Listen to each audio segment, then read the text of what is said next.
ప్రార్థన చేసుకున్నామండి. మమ్మల్ని మిక్కులుగా ప్రేమించు మా కన్న తండ్రి, ఉదయకాల సమయంలో మమ్మల్ని తండ్రిని పిలుచుకునే మహాభాగ్యాన్ని కూడిన మా అందరికీ మీరు అనుగ్రహించారు. అందరిని బట్టి వందనాలు తెలియజేస్తున్నాం తండ్రి. మా ప్రయాణంలో తోడుగా ఉండి క్షేమంగా ఇక్కడకు మీ సన్నిధానానికి దేవ మమ్మల్ని నడిపించారు. అందరిని బట్టి వందనాలు తెలియజేస్తున్నాం తండ్రి. దేవ గడిచిన దినములన్నిట మీ కాపుదల, మీ కృప మా ఎడల విస్తరింపజేసి ఇప్పటివరకు క్షేమాన్ని, సమాధానాన్ని, ఆరోగ్యాన్ని మా జీవితాల్లో మీరు అనుగ్రహించి మీరు మీ సన్నిధిలో నిలువబెట్టుకున్న విధానాన్ని బట్టి వందనాలు తెలియజేస్తున్నాం తండ్రి. దేవ ఏ ఉద్దేశంతో అయితే ఇక్కడికి నేను వచ్చి ఉన్నానో ఆ ఉద్దేశము సఫలమగుటకు సహాయం దయచండి. మీ చిత్తానుసారంగానే మమ్మల్ని నడిపించమని ప్రార్థిస్తున్నాం తండ్రి. సంఘాన్ని, సంఘ కాపరిని జ్ఞాపకం చేసుకునండి. సంఘంలో ఉన్న ప్రతి ఒక్క సభ్యుల్ని జ్ఞాపకం చేసుకునండి. మెండైన దీవెనలు మీ పిల్లలకు అనుగ్రహించండి. మీ పరిచయలో బహుబలముగా మీ పిల్లలను వాడుకొనమని ప్రార్థిస్తున్నాం తండ్రి. దేవా మరి వాక్య పరిచయంలోనికి వెళ్చుంటుండగా కృప చూపించండి. దేవా మీదైన వాక్కును మా నోట పలికించమని మిమ్మల్ని ప్రార్థిస్తున్నాం తండ్రి. దేవా కేవలం మీ మీద ఆధారపడి ముందుకు వెళ్తున్నాం. సమయోచితమైన జ్ఞానాన్ని ఇచ్చి మమ్మల్ని నడిపించమని మిమ్మల్ని ప్రార్థిస్తూ ప్రాధేయపడుతూ దేవా మీకే మహిమ, ఘనత, ప్రభావాలు ఆరోపిస్తూ ప్రభు అయిన యేసుక్రీస్తు వారి అతి శ్రేష్టమైన నామంలో ఈ ప్రార్థనా మనవులు అడిగి వేడుకొనిచున్నాం మా తండ్రి, ఆమేన్. మొదటిగా దేవుడిచ్చిన ఈ గొప్ప తరుణాన్ని బట్టి దేవాదేవునికి మన ప్రభువు రక్షకుడైన యేసుక్రీస్తు వారి అతి శ్రేష్టమైన నామంలో కృతజ్ఞతాస్తుతులు తెలియజేస్తున్నాను. మరి అవకాశాన్ని ఇచ్చిన సంఘ కాపరికి, సిస్టర్ గారికి ప్రభు పేరిట నా వందనాలు తెలియజేస్తున్నాను. అలాగే కూడొచ్చిన మీ అందరికి కూడా ప్రభు పేరిట నా వందనాలు. మరి ప్రతి ఆదివారము మనం ఈ రకంగా కూడుకుంటూ అనేకమైన వాక్యాలను మనం నేర్చుకుంటున్నాము. దేనికి అని ఆలోచిస్తే ఏదైతే వాక్యాలను నేర్చుకున్నామో వాటికి అనుగుణముగా, వాటికి లోబడుతూ ఈ వారాంతము మనము ఆ మాటలకి లోబడుతూ బ్రతకాలన్నది దేవుని యొక్క ముఖ్య ఉద్దేశం. అదే మనలను నీతిమంతులుగా తీరుస్తుంది. అంతే కదండి. దేవుణ్ణి నమ్మిన అబ్రహాము దేవుణ్ణి నమ్మెను, అది అతనికి నీతిగా ఎంచబడెను. ఎలా నమ్మాడు అని అంటే చెప్పిన మాటనల్లా ఆయన స్వీకరించాడు, దానికి లోబడ్డాడు, దానికి విధేయత చూపించాడు తన బ్రతుకు కాలం అంతా. సో ఈరోజు మనం ఒకరి పేరు చెప్పుకోగలుగుతున్నాం. అబ్రహాము గారు విశ్వాసులకు తండ్రి అని ఒకరి పేరు చెప్పుకోగలుగుతున్నామంటే ఆయన దేవుణ్ణి నమ్మాడు కనుక నీతిమంతుడిగా తీర్చబడ్డాడు.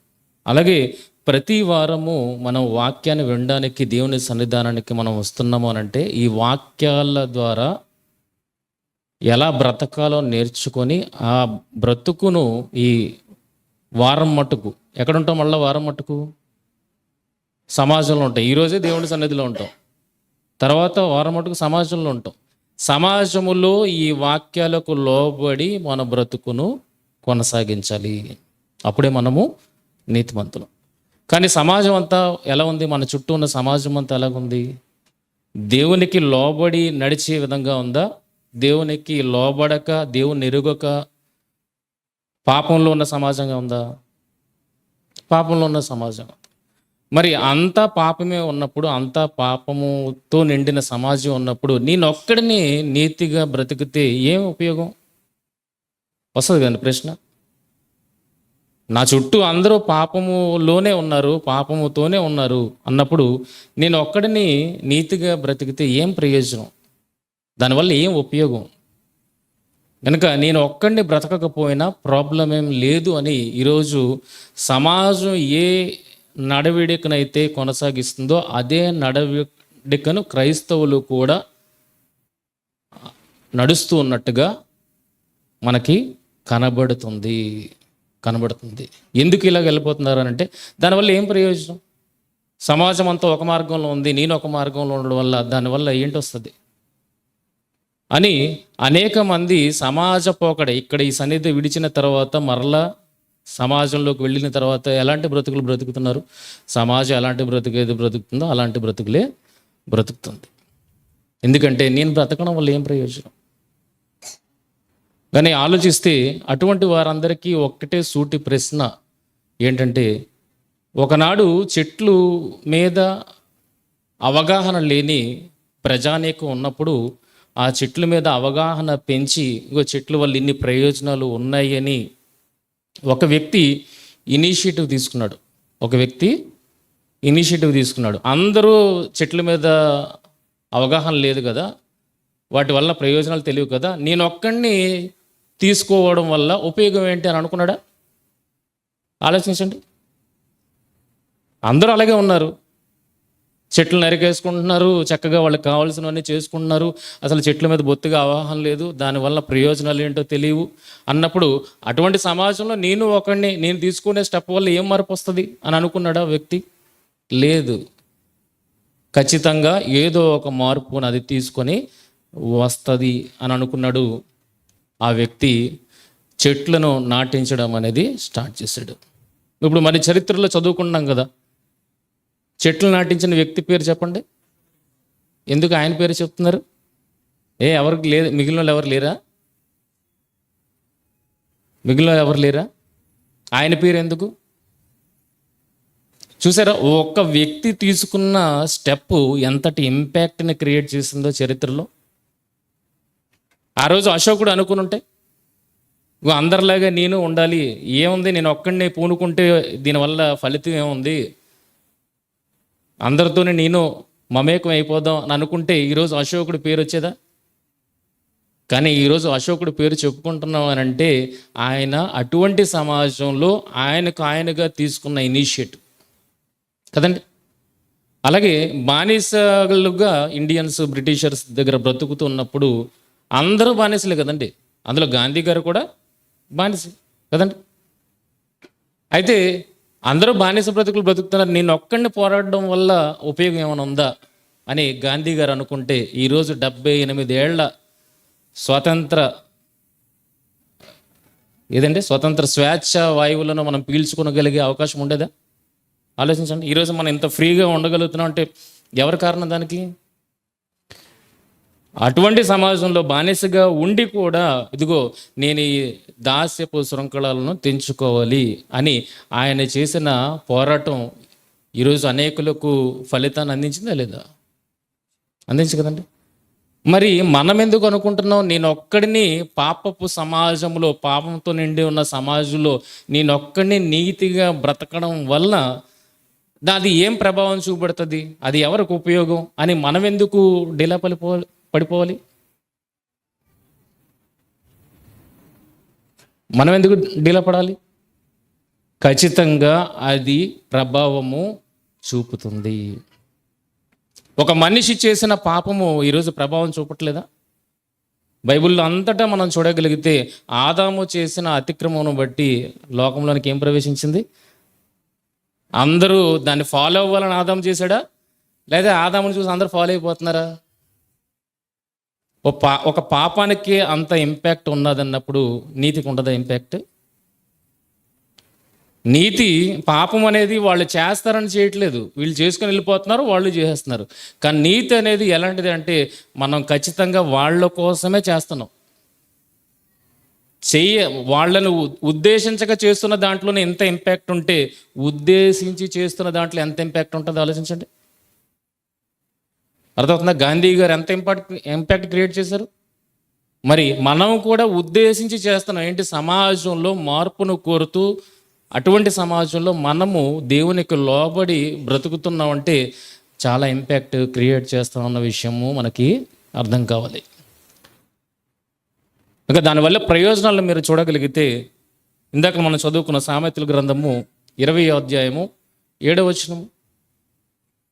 సామెతల గ్రంథము 20వ అధ్యాయము 7వ వచనం.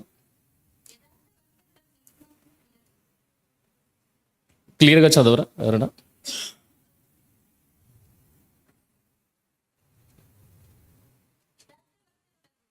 యథార్థవర్తనుడగు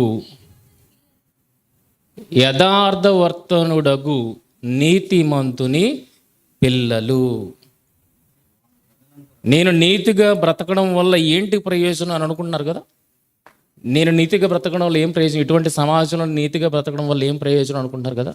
కానీ ఈ ప్రయోజనాన్ని మీరు ఎక్కడ చూస్తారో అన్నది చూడగలిగితే, యథార్థవర్తనుడైన నీతిమంతుని పిల్లలు ఏముంటారు నెక్స్ట్,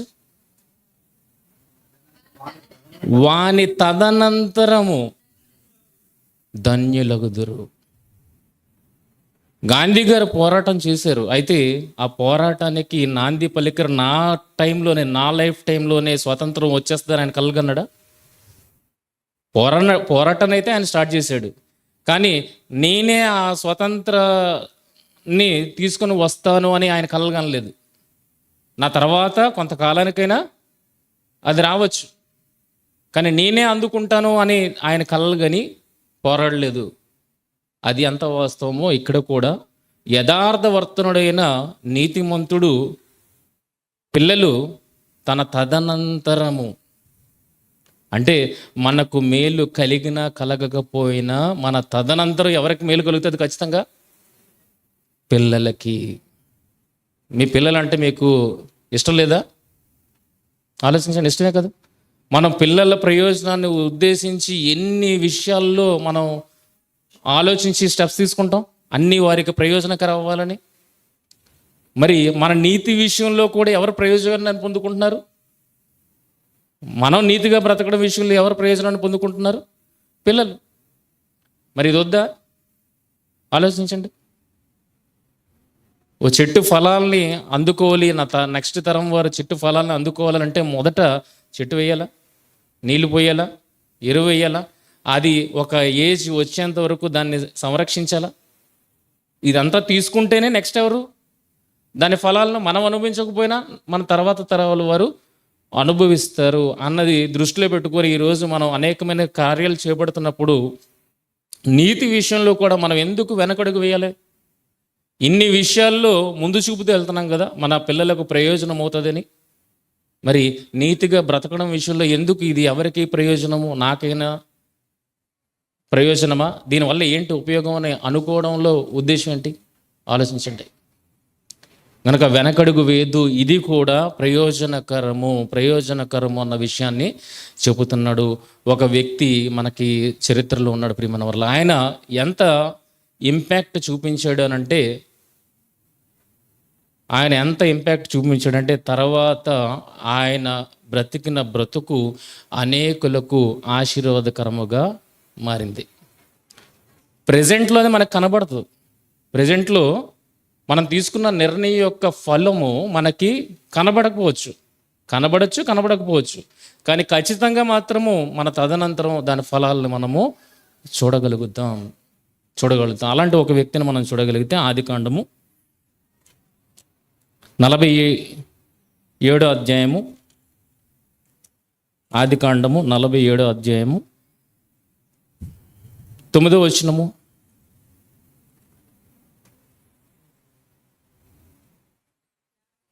యాకోబు,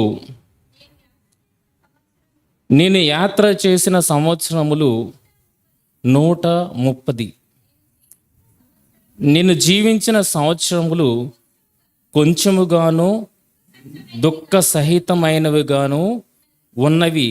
అవి నా పితరులు యాత్ర చేసిన దినములలో వారు జీవించిన సంవత్సరములన్నీ కాలేదని ఫరోతో చెప్పారు.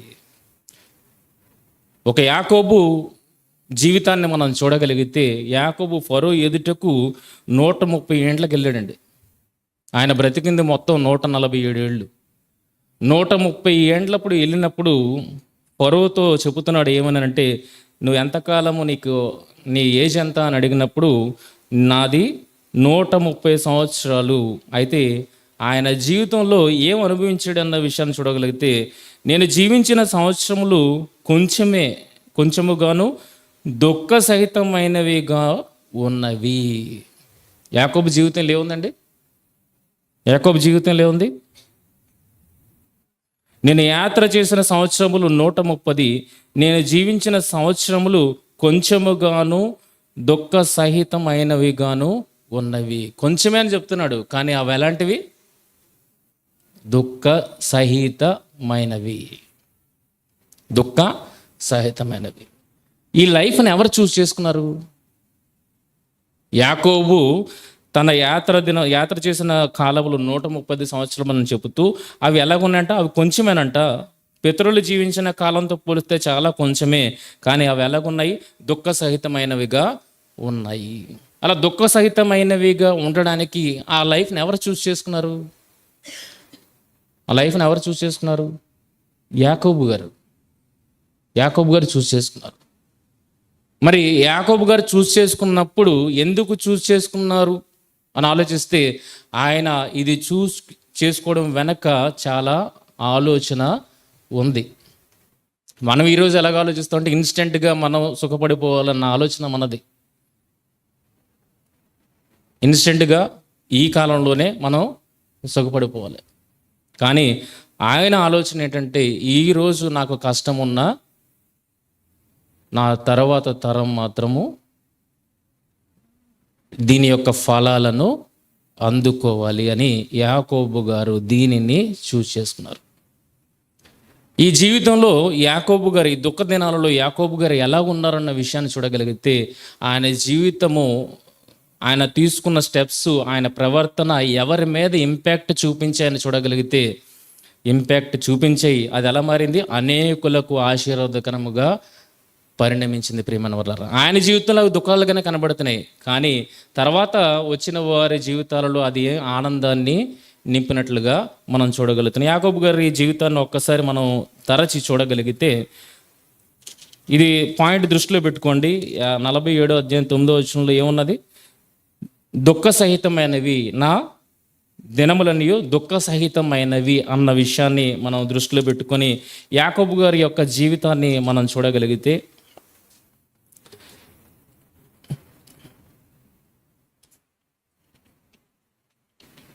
28వ అధ్యాయంలో, ఆదికాండం 28వ అధ్యాయంలో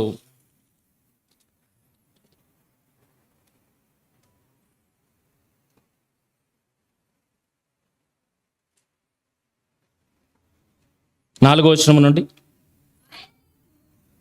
ఆయన నీకు అనగా నీకును నీతో కూడా నీ సంతానమునకును అబ్రహామునకు అనుగ్రహించిన ఆశీర్వాదమును దయచేయనుగాక అని అతన్ని దీవించి యాకోబును పంపివేశను.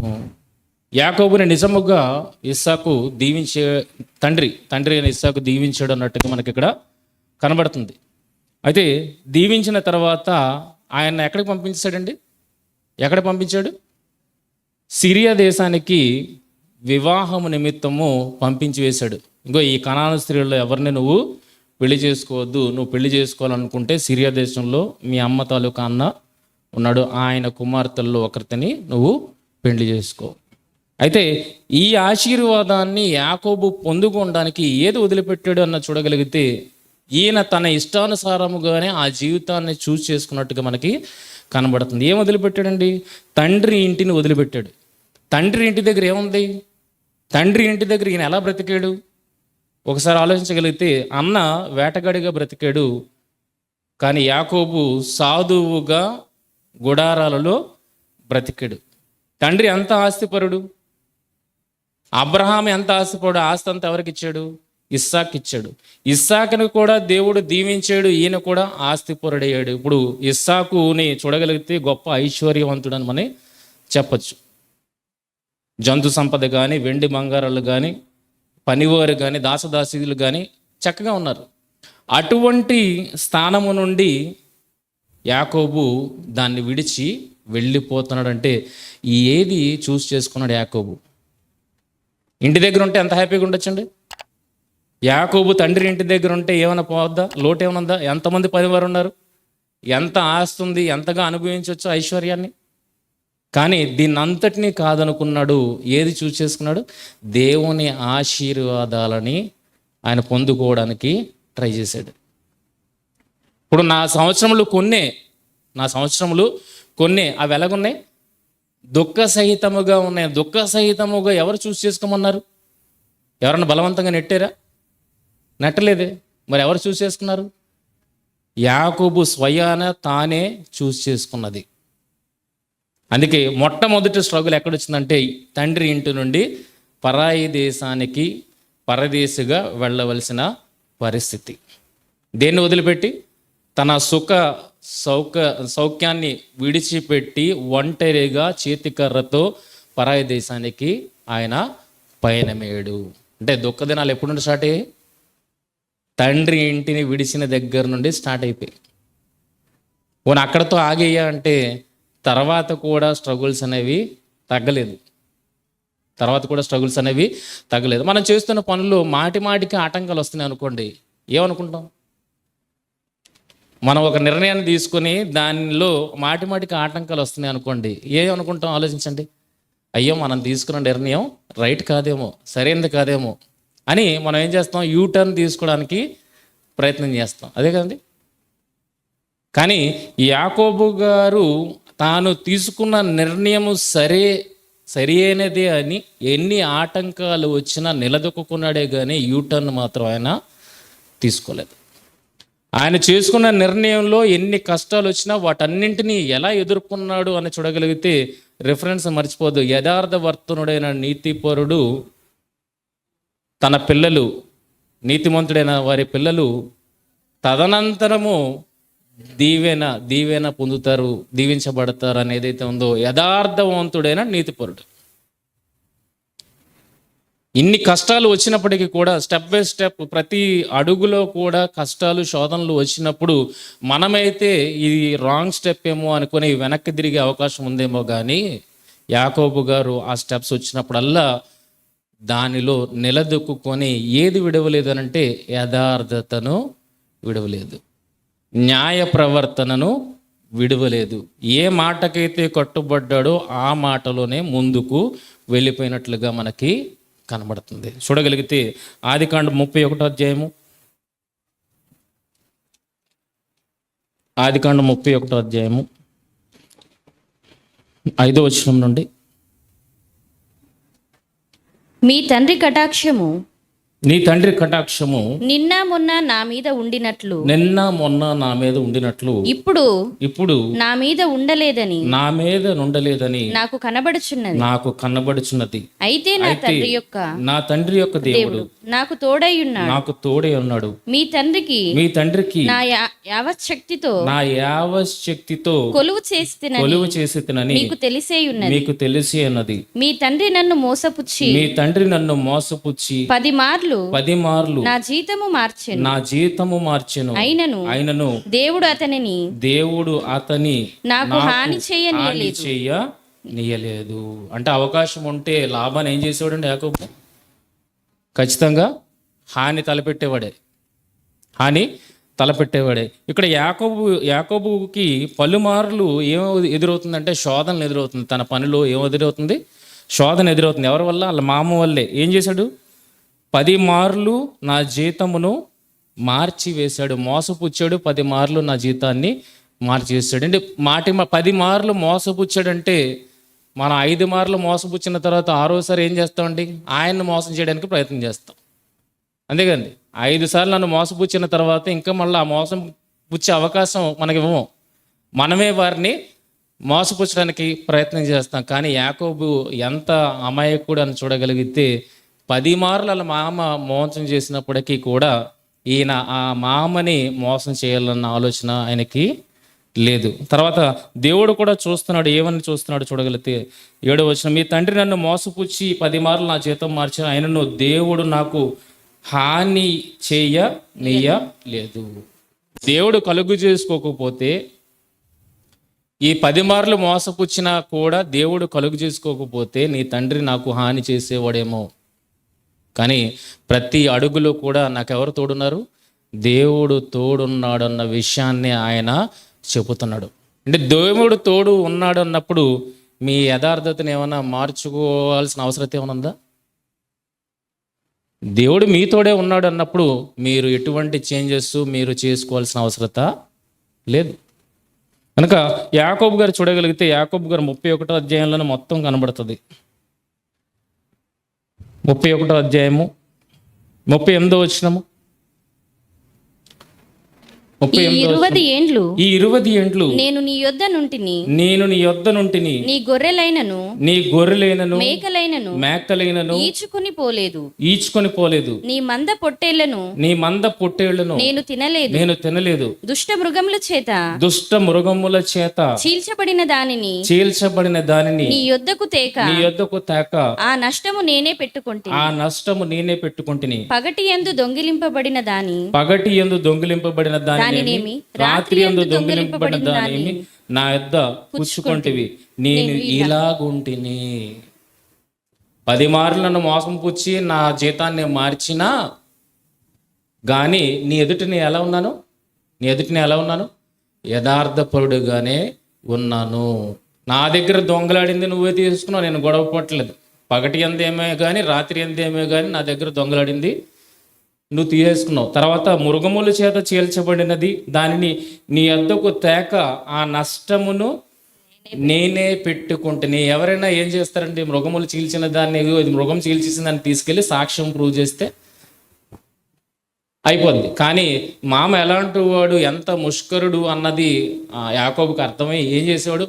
మృగము చీల్చినదైనా కూడా ఆ లెక్క కరెక్ట్గా మామకి అప్పచెప్పేవాడు. ఇంత యథార్థపరుడు ప్రియమైన వాళ్ళ యాకోబు. ఎటువంటి కాలంలో? ఈ కష్టకాలములో కూడా దేనిని విడువలేదైనా, యథార్థతను విడువలేదు అన్న మాట మనకి ఇక్కడ కనబడుతుంది. తర్వాత కిందకి చదవగలిగితే పగటి ఎండకును రాత్రి మంచుకును నేను క్షీణించిపోతుంది. నిద్ర నా కన్నులకు దూరమాయెను. నిద్ర నా కన్నులకు దూరమాయెను. ఇది వరకు నీ ఇంటిలో 20 ఏండ్లు ఉంటిని. 20 ఏండ్లు ఉంటిని. నీ 2 కుమార్తెల నిమిత్తము 14 ఏండ్లు నీ మంద నిమిత్తము 14 ఏండ్లను నీ మంద నిమిత్తము 6 ఏండ్లను నీకు కొలువు చేసి తిని. అయినను నీ అమ్మాయిని, మీ కూతురిని నాకు ఇచ్చి పెండ్లి చేయడానికి నువ్వు నా దగ్గర తీసుకున్న కష్టం వాల్యూ అంత 14 ఏళ్ళు. 14 ఏళ్ళు. ఈ రోజున్న కాలంలో రివర్స్ అయిపోయిందిలేండి. ఆ రోజున్న కాలాల్లో ఒక అమ్మాయిని పెళ్లి చేసుకోవాలంటే డబ్బు ఇచ్చి, వెల ఇచ్చి పెళ్లి చేసుకోవాలి. కనుక ఎంత వెల చెల్లించాడు? 2 కూతుర్ల నిమిత్తం ఎంత వెల చెల్లించాను నేనంటే 14 ఏళ్ళు ఆయన కష్టాన్ని ఇచ్చినట్టుగా మనకు కనబడుతుంది. అసలు గొర్రెలు కావాల్సిన అవసరం దీనికి ఏమైనా ఉందో ఆలోచించండి. ఇంటి దగ్గర ఉంటే ఎంత హ్యాపీగా గడిచిపోయేది,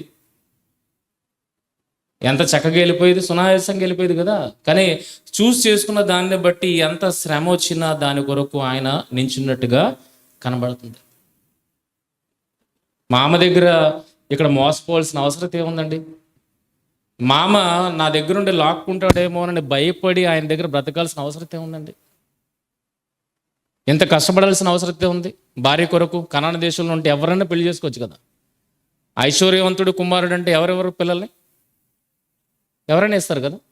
మరి కనాన దేశంలో ఉన్నప్పుడు ఎక్కడి నుండైనా తెప్పించుకోవచ్చు. కానీ కోరుండి దేవుని ఆశీర్వాదాలు వారితోనే ముడిపడి ఉన్నాయని వారిని పెళ్లి చేసుకోవడానికి యాకోబు తీసుకున్న నిర్ణయంలో ఎన్ని అవకతవకలు వస్తున్నప్పటికీ కూడా ఆయన ఏది విడవలేదు? యథార్థతను విడవలేదు. తర్వాత చూడగలిగితే అయినను నువ్వు నా జీతము 10 మార్లు మార్చితివి. నా తండ్రి దేవుడు అబ్రహాము దేవుడు ఇస్సాకు భయపడిన దేవుడు నాకు తోడై ఉండని ఎడల నిశ్చయముగా నీవు నన్ను వట్టి చేతులతోనే పంపివేసి యుందువు. వట్టి చేతులతోనే పంపివేసి ఉంది. అయితే దేవుడు నా ప్రయాసను, నా చేతుల కష్టమును చూచి పోయిన రాత్రి నిన్ను గద్దించినని లాభాలతో చెప్పాను. నా కష్టాన్ని అంతా ఎవరు చూస్తున్నారు? దేవుడు వాచ్ చేస్తున్నాడు అన్న విషయం ఎవరు అర్థం చేసుకున్నారు? నేను తీసుకున్న నిర్ణయంలో ప్రతి అడుగులో కూడా నాకు అవాంతరాలు ఎదురవుతున్నాయి అని యూటర్న్ తీసుకోలేదు. కానీ అదే అవాంతరాలు ఎదురవుతున్న చోట ఎవరి సహాయం కూడా నేను పొందుకుంటున్నానని యాకోబు అన్నాడు. దేవుని సహాయం పొందుకుంటున్నానన్న విషయం ఆయనకి అర్థమైంది. ప్రియమైన వల్ల అవాంతరాలు రావచ్చు, కానీ ఏ సహాయం విడిచిపోలేదు నన్ను? దేవుని సహాయము విడిచిపోలేదు. దేవుడు నాకు తోడుగా ఉన్నాడు అన్నప్పుడు నేనెందుకు యథార్థతను వదులుకోవాలి? తర్వాత 30వ అధ్యాయము 25వ వచనం, 30వ అధ్యాయం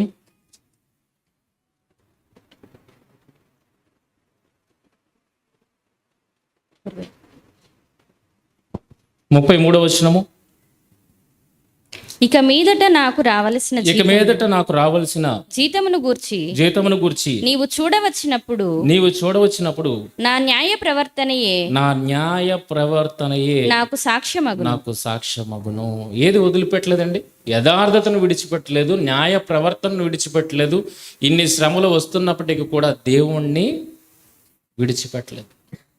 ఆ దేవుని పక్షాన తీసుకున్న ఆయన నిర్ణయాన్ని విడిచిపెట్టలేదు. అందుకే మొదటి పేతురు పత్రిక 4వ అధ్యాయం, పేతురు రాసిన మొదటి పత్రిక 4వ అధ్యాయం 19వ వచనం చూడండి.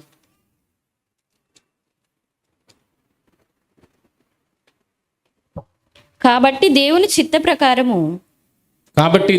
చిత్త ప్రకారము బాధపడువారు సత్ప్రవర్తన గలవారై నమ్మకమైన సృష్టికర్తకు తమ ఆత్మలను అప్పగించుకొనవలెను. ఇక్కడ చూడగలిగితే మొదటి మాట ఏముందండి? కాబట్టి దేవుని చిత్త ప్రకారము బాధపడుతున్నారు. దేవుని చిత్త ప్రకారమే బాధపడుతున్నారు కదండి. దేవుని చిత్త ప్రకారమే బాధపడుతున్నారంటే దేన్ని బట్టి బాధపడుతున్నారు? సత్ప్రవర్తనను బట్టి బాధపడుతున్నారు కదా. దేవుని చిత్తంలో ఏముంది? సత్ప్రవర్తనను బట్టి బాధపడుతున్నారు. నెక్స్ట్ వర్డ్ ఏముంది చూడండి. నమ్మకమైన కాదు, మధ్యలో వదిలేశారు. దేవుని చిత్త ప్రకారము బాధపడువారు సత్ప్రవర్తన గలవారై. అదేంటి? ఆల్రెడీ సత్ప్రవర్తన కలిగి కదా బాధపడుతున్నారు.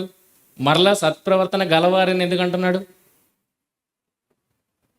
సత్ప్రవర్తన గలవారై బాధపడుతున్నారు అన్నప్పుడు మరలా సత్ప్రవర్తన గలవారై అనే వాడటంలో ఉద్దేశం ఏంటి అంటే వదులుకునే అవకాశము లేకపోలేదు. ఏది? బాధ కలిగినప్పుడు దేన్ని వదిలిపెట్టే అవకాశం ఉంది? మీ సత్ప్రవర్తనను విడిచిపెట్టే అవకాశము ఉన్నది.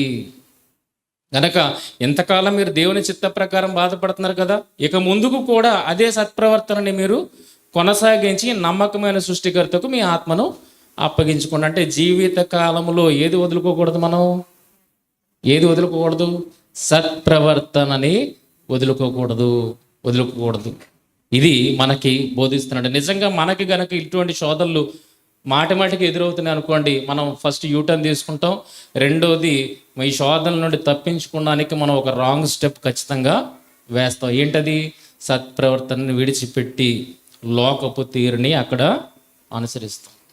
కానీ యాకోబు అంత కష్టంలో కూడా తన యథార్థతను విడవలేదు, న్యాయ ప్రవర్తన గెలిగి ఉన్నాడు.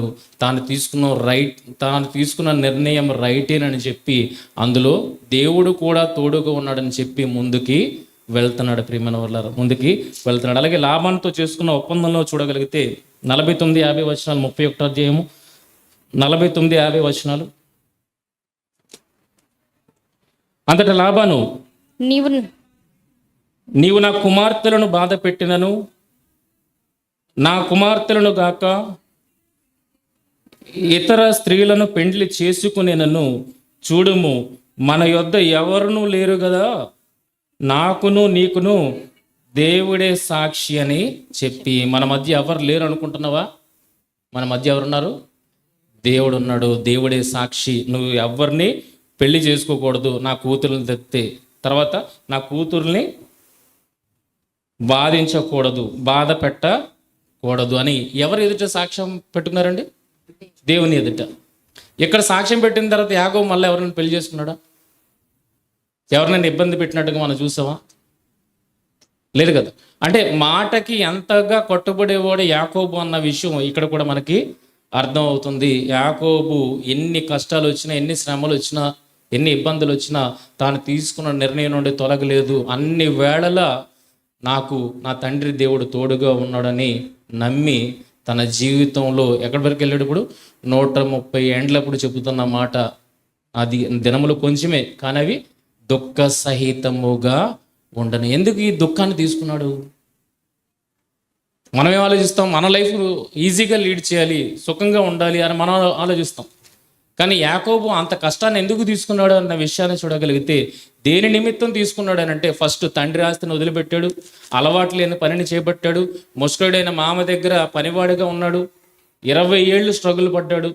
ఎలాగంటే యథార్థంగానే న్యాయ ప్రవర్తనతోనే. అంతలాగా స్ట్రగుల్ పడాల్సిన అవసరత ఏంటి అని అంటే, దేవుని ఆశీర్వాదాలను నేను పొందుకోవాలి. దేవుని ఆశీర్వాదాలు నేను పొందుకోవాలి అంటే, చెట్టు మొక్క నాటేవాడికి కదా ఫస్ట్ స్ట్రగుల్ అంతా. పండు తినేవాడికి ఉంది, పండు తినేవాడికి ఉంది, హ్యాపీగా తింటాడు. కానీ వాడు హ్యాపీగా తినాలంటే మొదట మొక్క నాటినవాడు దానికి ఎప్పటికప్పుడు సంరక్షణ చేయాలి, నీటిని పెట్టాలి, ఎరువుని వేయాలి.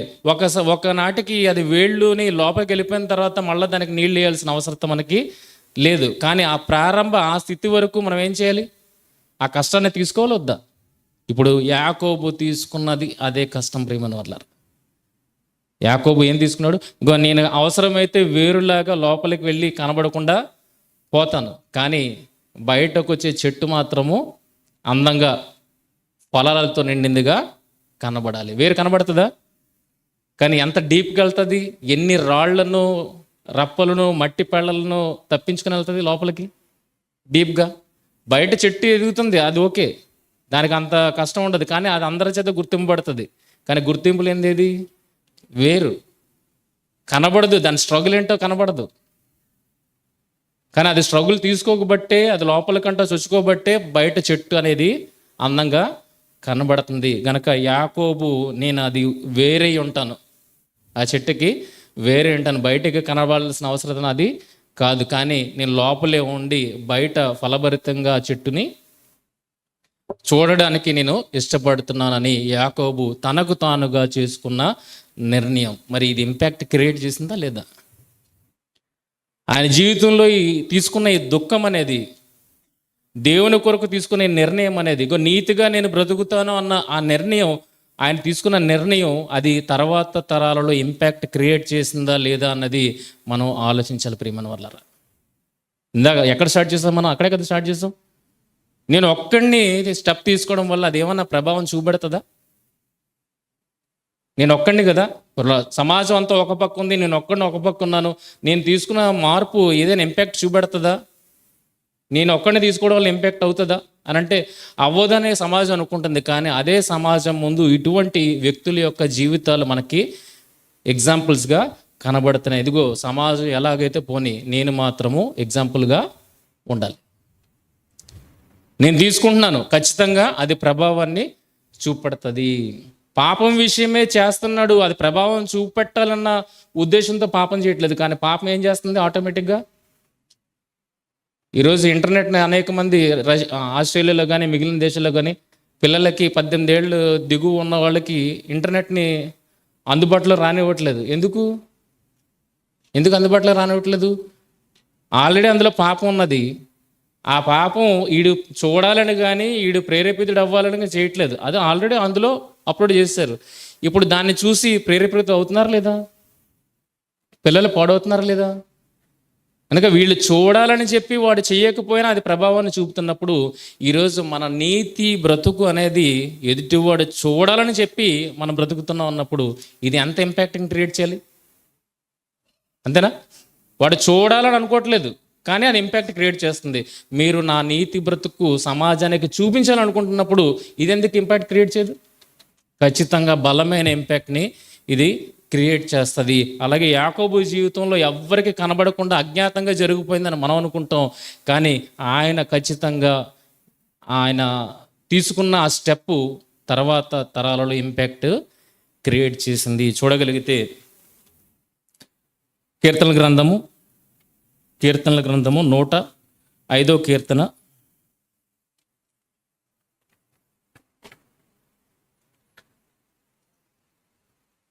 16 నుండి 22 వచనాలు. దేశము మీదికి ఆయన కరువు రప్పించెను, దేశము మీదకి ఆయన కరువు రప్పించను, జీవనాధారమైన ధాన్యమంతయు కొట్టివేసెను. జీవనాధారమైన ధాన్యమంతయు కొట్టివేసెను. వారికంటే ముందుగా ఆయన ఒకరిని పంపెను. యోసేపు దాసుడుగా అమ్మబడెను. వారు సంకెళ్ల చేత అతని కాళ్ళు నొప్పించిరి. ఇనుము అతని ప్రాణమును బాధించెను. అతడు చెప్పిన సంగతి నెరవేరు వరకు యెహోవా వాక్కు అతని పరిశోధించుచుండెను. ఏంటంటే ఆయన చెప్పినది యోసేపును గురించి మాట్లాడుతున్న మాట ఏంటి? 19వ వచనం, అతడు చెప్పిన సంగతి నెరవేరు వరకు యెహోవా వాక్కు ఆయనను పరిశోధించుచు వచ్చెను. ఎవరు చెప్పిన వాక్కు? యోసేపు చెప్పిన సంగతి నెరవేరు వరకు యెహోవా వాక్కు ఆయన పరిశోధించిందంట. ఇంతకీ ఏం చెప్పాడైనా తెలిసేమన్నా? యోసేపు చెప్పిన సంగతి ఏంటి? ఆ సంగతి నెరవేరు వరకు యెహోవా వాక్కు ఆయనను పరిశోధించెను అని అంటే, అసలు పరిశోధించాలంటే మొదట ఎరిగి ఉండాలి, అంతేనా? సబ్జెక్ట్స్ అన్నీ ఎరిగి ఉంటేనే కదండి ఎగ్జామ్ పెడతాం. సబ్జెక్ట్స్ అన్నీ అయిపోవాలి, కంప్లీట్గా నేర్పించేయాలి, అన్నిటినీ నేర్పించాలి, తర్వాత కదా ఎగ్జామ్ పెడతాం. నేర్పించకుండా ఎవరైనా ఎగ్జామ్ పెడతారా? ఎవరు పెట్టరు కదా. మరి యోసేపును యెహోవా వాక్కు పరిశోధించు వచ్చానంటే, పరిశోధిస్తున్నాడు అంటే ఎగ్జామ్ పెడుతున్నాడని. మరి ఎగ్జామ్కి ప్రిపేర్ చేశాడా దేవుడు? ఎగ్జాము యోసేపు ఫేస్ చేయడానికి యోసేపుని ఆ రకంగా సిద్ధపరిచాడా? విషయాలను తెలియపరిచాడా? విషయాలు తెలుసుంటేనే కదండి ఎగ్జామ్ పెట్టాలి. మరి యెహోవా వాక్కు అయితే పరిశోధించేస్తుంది, ఎగ్జామ్కి రెడీ అన్నట్టుగా యోసేపుని టెస్ట్ చేసేస్తుంది. మరి యోసేపు ఆ విషయంలో సిద్ధపడా? అలా సిద్ధపరిచింది ఎవరు? చూడండి, అతడు చెప్పిన సంగతి నెరవేరు వరకు. ఏం చెప్పాడు సంగతి? యోసేపు ఏం చెప్పాడు సంగతి? చూడగలిగితే 42వ అధ్యాయము, క్షమించాలి 37వ అధ్యాయము, 37వ అధ్యాయము, ఆదికాండం 37వ అధ్యాయము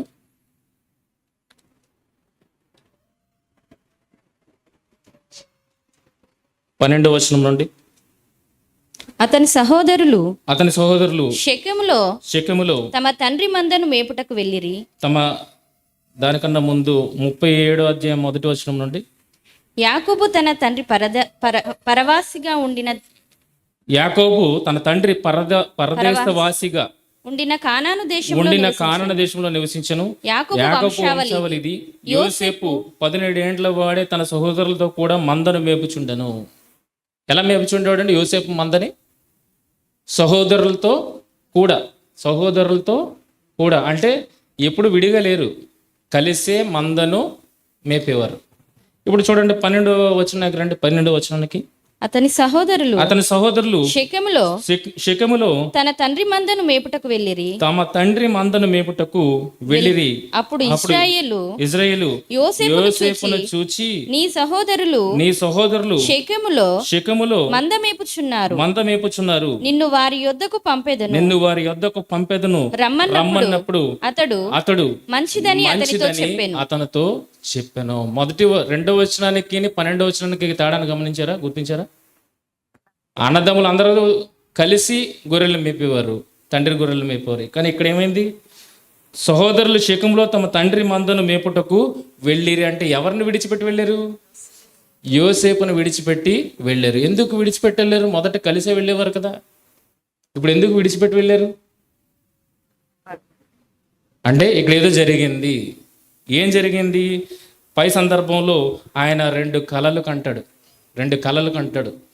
మొదటి కళ ఏంటంటే, ఒక పన యోసేపుదైతే మిగిలిన 11 పనులు ఆయనకి సాష్టాంగపడినట్టుగా ఒక కళ. తర్వాత ఈయన ఒక నక్షత్రం అయితే మిగిలిన 11 నక్షత్రాలు, సూర్యచంద్రులు, తల్లిదండ్రులు వీళ్ళందరూ ఆయనకు సాష్టాంగపడతారు. ఈ కళల భావం ఎవరెవరితో చెప్పారన్నది అన్న మీకు వివరించాడు కనుక నేను మళ్ళీ అందులోకి వెళ్ళాలనుకోవట్లేదు. అయితే ఈ కళలు వాటి తాలూకా భావాన్ని ఎప్పుడైతే తన సహోదరులతో పంచుకున్నాడో, తన తండ్రితో పంచుకున్నాడో, అప్పటి నుండి తన సహోదరులకు ఈయనేమైపోయాడు? విరోధి అయిపోయాడు. అప్పటి నుండి తన సహోదరులకు ఏమైపోయాడు? విరోధి అయిపోయాడు. గనక ఇప్పుడు తండ్రి మందను కాయుటకు వాళ్ళు మటుకు వాళ్ళు వెళ్ళిపోయారు, యోసేపుని విడిచిపెట్టారు. ఇక్కడి నుండి ఏం స్టార్ట్ అయింది? యెహోవాకు ఆయనను పరిశోధించడము స్టార్ట్ అయింది. మరి పరిశోధించడం స్టార్ట్ అయినప్పుడు ఆయన సిద్ధపడ్డా? యెహోవాకు పరిశోధించడానికి తగ్గట్టుగా ఆయన సిద్ధపాటు ఉందా యోసేపుకి అని అంటే, యోసేపు ఖచ్చితంగా సిద్ధపడ్డాడు గనుకనే యెహోవా ఆయనను పరిశోధించడం స్టార్ట్ చేశాడు. మరి ఏ రకంగా సిద్ధపడ్డాడు యోసేపు? ఏ రకంగా సిద్ధపడ్డాడు? ఎవరు సిద్ధపరిచారు అని అంటే, పైన ఒక మాటను గమనించారో లేదు? 10వ వచనం, 37వ అధ్యాయం 10వ వచనం. అతడు తన తండ్రితోను తన సహోదరులతోను అది తెలియచెప్పినప్పుడు అతని తండ్రి అతనితో నీవు కనిన ఈ కల ఏమిటి? నేను నీ తల్లియు నీ సహోదరులను నిశ్చయముగా వచ్చి నీకు సాష్టాంగ పడుదుమా అని అతనిని గద్దించెను. ఏంటి? తండ్రి యోసేపును అలా ప్రేమించాడు. తన వృద్ధాప్యమందు పుట్టిన కుమారుడుగా యోసేపును ఎలా ప్రేమించాడు? చాలా గొప్పగా ప్రేమించాడు. మిగిలిన వాళ్ళందరికన్నా ఎక్కువగా ప్రేమించాడు. ఒక విచిత్రమైన అంగీని తయారు చేసి యోసేపుకి ఇచ్చినట్టుగా మనకు కనబడుతుంది. అంటే ప్రేమించిన వాడు ఇక్కడ ఎందుకు గద్దిస్తున్నాడో ఆలోచించారా? అంతగా ప్రేమించిన వాడు, యోసేపును అంతగా ప్రేమించిన యాకోబు ఇక్కడ యోసేపును ఎందుకు గద్దించాడు అంటే, మనం ఒక టాక్టిక్స్ను ఉపయోగిస్తే ఏంటంటే, ఇతరులు గద్దించే ముందే మనల్ని ప్రేమించేవాడిని మనమే గద్దించాం అనుకోండి, మళ్ళీ వాళ్ళకి ఆ అవకాశం మనము ఇవ్వట్లేదు. ఎదుటి వాళ్ళు కూడా ఈ మాటను విని వాడిని తప్పుపట్టే అవకాశం ఉంది. కనుక ముందే మనం ఏం చేస్తామంటే, మనవాడి కదా, మనం ప్రేమిస్తున్నాం కదా, కనుక ముందే మనం ఆ మాట అనేసాం అనుకోండి, వాళ్ళు ఇంకో మాట అనడానికి వెనకాడతారు. గనక ఇక్కడ ప్రేమించిన వాడిగానే తండ్రి ఏమంటున్నాడు? నీ తల్లియు నేను కూడా సాష్టాంగ పడుదుమా అని ఆయనను గద్దించాడు. గద్దించిన వాడు ఏం చేస్తున్నాడు చూడండి. అతని సహోదరులు అతని యందు అసూయపడిరి, అయితే అతని తండ్రి ఆ మాట జ్ఞాపకమందు ఉంచుకొనెను. ఎప్పుడైతే నాకు అందరూ సాష్టాంగ పడతారన్న కళ యొక్క భావాన్ని యోసేపు తన తండ్రి ఎదుట, తన సహోదరుల ఎదుట వివరిస్తున్నాడో యాకోబుకి అర్థమైపోయింది. ఏంటి అర్థమైపోయింది? నేను ఎలాంటి పోరాటాన్ని అయితే చేశానో అటువంటి పోరాటాన్ని మళ్ళీ ఎవరిలో చూస్తున్నాడు? ఈయన యోసేపులో చూస్తున్నాడు. ఆ కళలు కానీ ఆ స్థితి ఎవరిదండి? ఆలోచించండి. యాకోబుది. ఆ కళలు కానీ ఆ స్థితి ఎవరిది? యాకోబుకి కళలు వచ్చి పైనుండి నిచ్చిన, ఆకాశంలో కంటే నిచ్చిన దేవుని దూతలు దిగడం రావడం, తర్వాత మామ గొర్రెలను వేరుపరిచినప్పుడు దేవదూత వచ్చి ఈ రకంగా చెయ్యు, చీనారి జంగసారాలు పెట్టు, ఆ రకంగా నువ్వు సెపరేట్ చేయొచ్చు అన్న మాట మాట్లాడడం, తర్వాత అన్నతో సంధి కుదిర్చినప్పుడు దేవదూతలు అక్కడ రావడం, ఇవన్నీ చూస్తున్నప్పుడు ఎవరి ఇంపాక్ట్ ఎవరి మీద పడింది? మనం అనుకుంటాం ఏమీ పడలేదని అనుకుంటాం. మన న్యాయ ప్రవర్తన, మన యథార్థ ప్రవర్తన ఎవరు చూడొచ్చారు, మనం ఎలా బ్రతికితే ఏముందని మనం అనుకుంటాం. కానీ నువ్వు బ్రతకడం వల్ల దాని ఇంపాక్ట్ ఖచ్చితంగా ఉంటుంది. అది ఎవరి మీద ప్రభావం చూపించింది? యోసేపు మీద ప్రభావం చూపించింది. యథార్థతని యాకోబు ఎలాగైతే విడవలేదో, న్యాయ ప్రవర్తన ఎలాగైతే విడవలేదో, ప్రతి శోధనలో కూడా దేవుడు యాకోబుకి ఎలాగైతే తోడుని నడిపించాడో, యోసేపు అవన్నింటినీ తెలుసుకున్నవాడిగా ఇప్పుడు కలలు కంటున్నాడు. ఈ కళలు ఎవరిచ్చారు? యోసేపుకి కళలు ఎవరిచ్చారండి? దేవుడే కదా ఇచ్చాడు. దాచుకోమని ఇచ్చాడా? బయలుపెట్టమని ఇచ్చాడా? బయలుపరచమని ఇచ్చాడు, దాచుకోమని ఇవ్వలేదు. సహోదరులు ఎంతటి దుర్మార్గులు అయినప్పటికీ కూడా మొదటి కల కనిన తర్వాత పగబట్టారు అని చెప్పడం మానేశాడు. రెండోది, యథార్థపురుడు ఎలాగుంటాడంటే, వాళ్ళు ఏమనుకున్నా అనుకొని నాకు వచ్చినది ఇది, వాళ్ళకి భయపడి వాళ్ళకి బెదిరిపోయి నేను చెప్పడం మానేయడం కాదు. నాకు ఎందుకు ఇచ్చాడంటే రివీల్ చేయడానికి ఇచ్చాడు. నేను రివీల్ చేశాను. అందులో నాదేం తప్పు ఉంది? అర్థం చేసుకునేవాడిది తప్పు, అర్థం చేసుకోకపోవడం వాడి తప్పు. కనుక యోసేపు ఆ రకంగా యథార్థంగా ఆలోచించిన వాడుగా కనబడుతున్నాడు. తర్వాత పోతిఫరు ఇంటికి వెళ్ళిపోయిన తర్వాత తన భార్య ఆయన బలవంతం చేసినప్పుడు ఏం మాట్లాడుతున్నాడు? ఇదిగో దేవునికి విరోధముగా నేను ఈ పాపం నేను చేయలేను. అంటే దేవుడు ఉన్నాడన్న విషయం ఎలా తెలుసండి? ఆయన ఎక్కడున్నాడు? తండ్రి సన్నిధిలో ఉన్నాడా? తండ్రి దేశంలో ఉన్నాడా? ఐగుప్తులో దాసుడిగా అమ్మబడ్డాడు. ఒక ఫరో సేనాధిపతి కింద పనిచేస్తున్నాడు. అక్కడ కూడా ఎవరి సన్నిధి ఉన్నదని ఫీల్ అవుతున్నాడండి? దేవుని సన్నిధి నాతో కూడా ఉన్నది అని ఫీల్ అవుతున్నాడంటే, ఇప్పుడు యాకోబు తన తండ్రి దేశాన్ని విడిచిపెట్టి వెళ్ళిపోయినప్పుడు దేవుడు యాకోబుకు తోడుగా ఉన్నాడా లేదా? అన్ని వేళలా నేను కాపాడుతాను అన్నాడా లేదా? ఇప్పుడు ఆ ప్రభావం ఎవరి మీద కనబడుతుంది? యోసేపు మీద కనబడుతుంది. కళల విషయంలో కానీ, తర్వాత స్త్రీ ఆమె బలవంతం చేసినప్పుడు ఆమె ఎడల ప్రవర్తించిన తీరు విషయంలో కానీ, దేవుడు ఉన్నాడని చెప్పడం విషయంలో కానీ, పోనీ ఒక్కడి దగ్గర న్యాయంగా పనిచేసాను, వాడు నాకు ఏమైనా చేశాడా అని మళ్ళా జైలు అధికారి దగ్గర అన్యాయంగా ఏమైనా ప్రవర్తించాడా? ఎక్కడ కూడా తన యథార్థతను పోగొట్టుకోలేదు.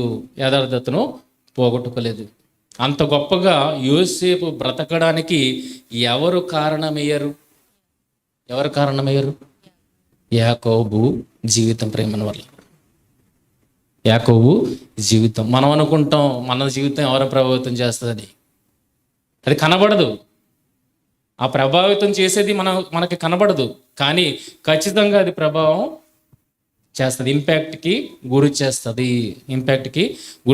అలా ఇంపాక్ట్కి గురి చేసిన దాన్ని బట్టి మనం చూడగలిగితే ఏం ప్రయోజనాలు పొందుకున్నారో చూడగలిగితే ముగించుకుందాం. ముగింపులోకి వెళ్దాం.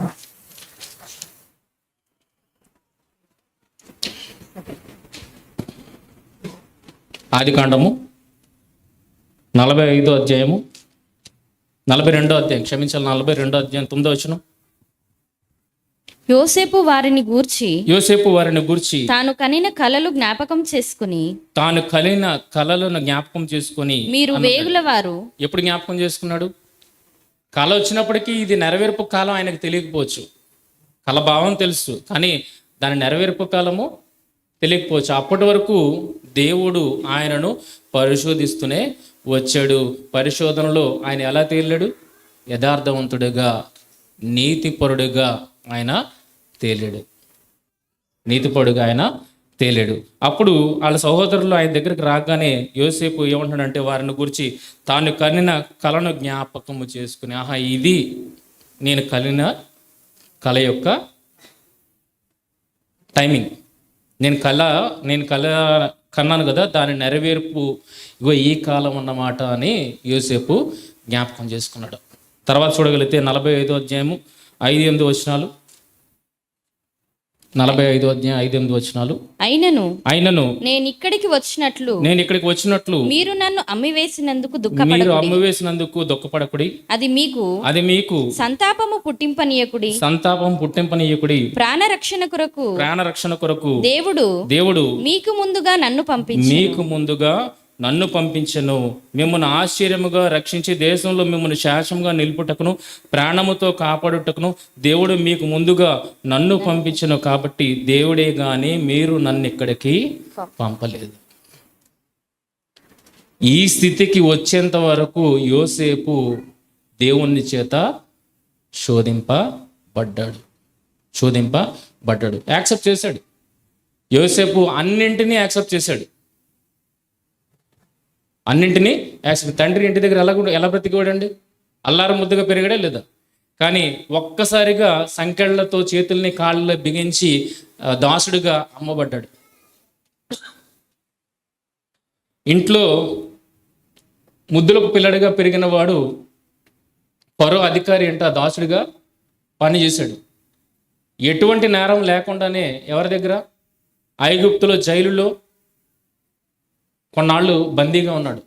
తర్వాత చేసిన మేలును మరిచిన వాడుగా 2 ఏళ్ళు అలా జైల్లోనే ఉండిపోవాల్సి వచ్చింది ఒక పానదాయకుడి విషయంలో. కానీ మరలా దేవుడు గుర్తు చేసుకున్నాడు. ఫరోకి ఒక కలను తీసుకొని వచ్చి ఆయనను బయటికి రప్పించాడు. ప్రియమైన వాళ్ళ అన్నింట్లో చూడగలిగితే దేవుడి ప్రణాళిక మనకి ఉన్నట్టుగా కనబడుతుంది. ఫరో సైన్యాధిపతి ఇంటి దగ్గర కూడా దేవుడు తోడే ఉన్నాడన్న మాట కనబడుతుంది మీకు. తర్వాత జైలు అధికారి దగ్గర కూడా దేవుడు తోడే ఉన్నాడన్న మాట కనబడుతుంది. అలాగే ఫరో ఎదుటికి వచ్చినప్పటికి కూడా దేవుడే కానీ కళ్ళభాగం ఎవరు తెలపలేరు. దేవుడు అన్ని వేళలా దేవుడు తోడున్నాడన్న విషయాన్ని యోసేపు చెబుతున్నాడు. అలాగా దేవుడు యోసేపును పరీక్షించడానికి యోసేపు జీవితం మీద ఎవరు ప్రభావం చూపించారంటే యాకోబు, తన తండ్రి అయిన యాకోబు జీవితము ఆయన మీద ప్రభావాన్ని చూపించింది. ఎలాగైతే యథార్థతను విడువలేదో, న్యాయ ప్రవర్తన కలిగిన వాడు మామ దగ్గర ఉన్నాడో, అటువంటి యథార్థ ప్రవర్తనను, న్యాయ ప్రవర్తనను ఎక్కడ కలిగి ఉన్నాడు? పరాయి దేశంలో తన యజమానులు ఎదుట ఆయన కనుపరిచాడు గనక ఏ స్థితిలో ఉంచాడనంటే అత్యధికమైన స్థితిలో దేవుడు ఆయనని ఉంచాడు. ఇది కలగన్నాడా? ఎవరు? యాకోబు. కలగని చేశాడు ఇదంతా? దుఃఖాన్ని తీసుకున్నాడా? లేదు. నేను బ్రతుకుతాను, తదనంతరం నా సంతానము మేలుకరమైన జీవితాన్ని అనుభవిస్తుంది అని తన జీవితంలో దుఃఖాన్ని ఎలవ్ చేశాడు. కానీ ఆయన బ్రతుకున్న కాలంలోనే ఏమొచ్చింది? వచ్చిందా లేదా? హ్యాపీ డేస్ చూశాడా లేదా? తన కుమారుడి ద్వారా హ్యాపీ డేస్ ఆయన చూడడమే కాకుండా ఆయన మొత్తం పరివారం అంతా మంచి దినాలను అనుభవించింది. చూడగలిగితే ఆదికాండము 50వ అధ్యాయము 19-20 వచనాలు. యోసేపు భయపడకుడి, నేను దేవుని స్థానమందున్నానా? మీరు నాకు కీడు చేయను ఉద్దేశించితిరు గాని నేటి దినమున జరుగుచున్నట్లు అనగా బహు ప్రజలను బ్రతికించినట్లుగా అది మేలుకే దేవుడు ఉద్దేశించాడు. అంటే ఒక్కడి జీవితం వల్ల ఎంతమంది మేలు పొందుతున్నారో ఆలోచించండి. ఒక్కడు నీతిగా బ్రతకడం వల్ల ఎంతమంది మేలు పొందుతున్నారు? బహు ప్రజలు బ్రతుకున్నట్లుగా. ఒక్క యోసేపు వల్ల ఐగుప్తు దేశమే కాదండి, చుట్టుపక్కల ఉన్న దేశాల ప్రజలందరూ ఆ యోసేపు వలన బ్రతికిన వారుగా, మనకి ప్రయోజనాన్ని పొందిన వారుగా మనకు కనబడుతున్నారు అన్నప్పుడు అటువంటి యోసేపుని సిద్ధపరిచింది ఎవరు? యోసేపు మీద ఇంపాక్ట్ చూపించింది ఎవరు? యాకోబు. ప్రియమైన వల్ల మనం అనుకుంటాం ఇది ఎవరికి ప్రయోజనం, నాకు ప్రయోజనమా, ఎవరికి ప్రయోజనం అని మనం అనుకుంటాం. కానీ మీరు బ్రతికి చూడండి, ఖచ్చితంగా మీ దినాలలో దాని ఫలాలను మీరు అందుకోకపోవచ్చేమో కానీ మీ తదనంతరం దాని ఫలాలను మీరు ఖచ్చితంగా అందుకుంటారు. అదే కదా సామెతలు 27 ఏముంది?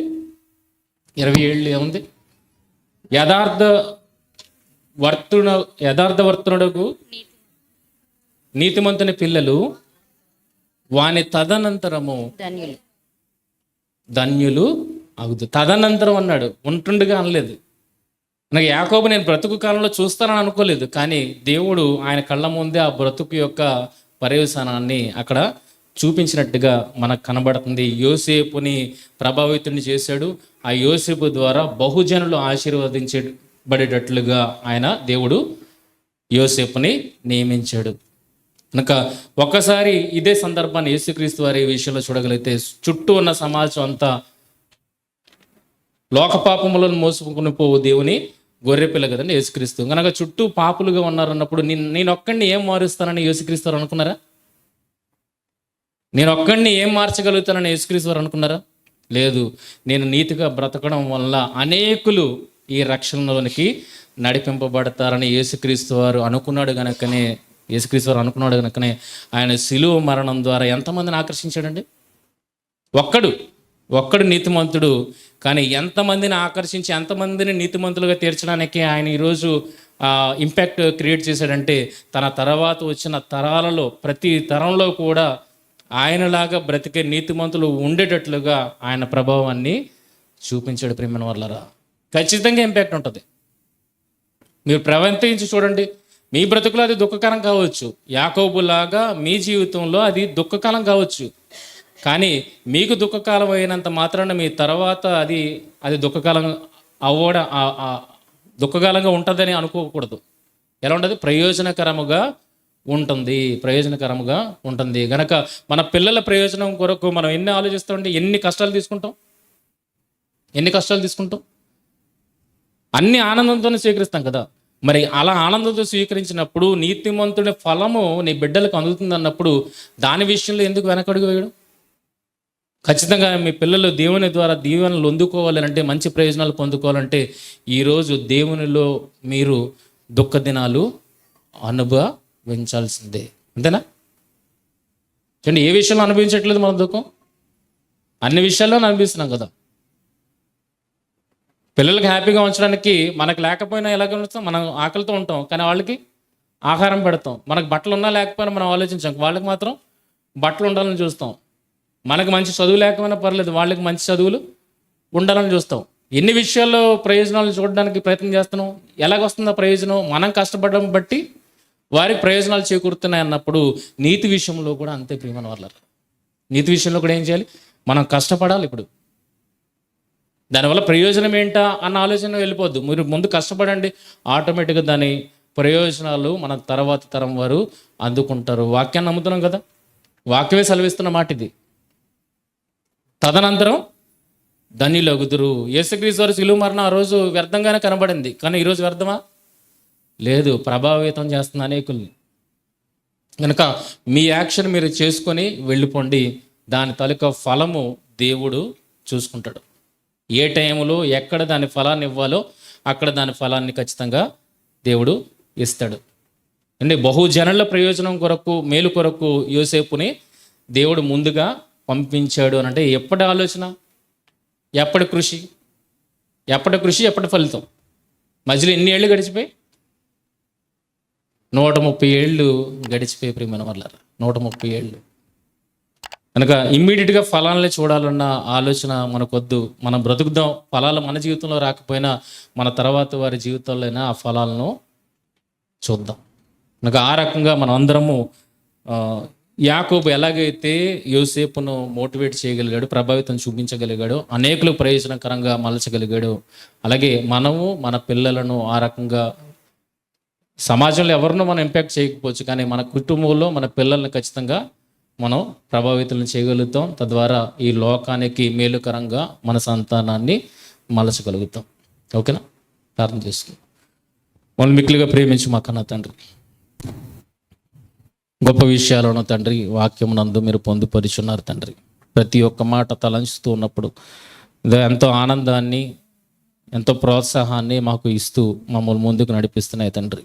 అవే మాటలను ఈరోజు మీ పిల్లల సముఖంలో మరి మీ పిల్లలతో మీరు మాట్లాడారు తండ్రి.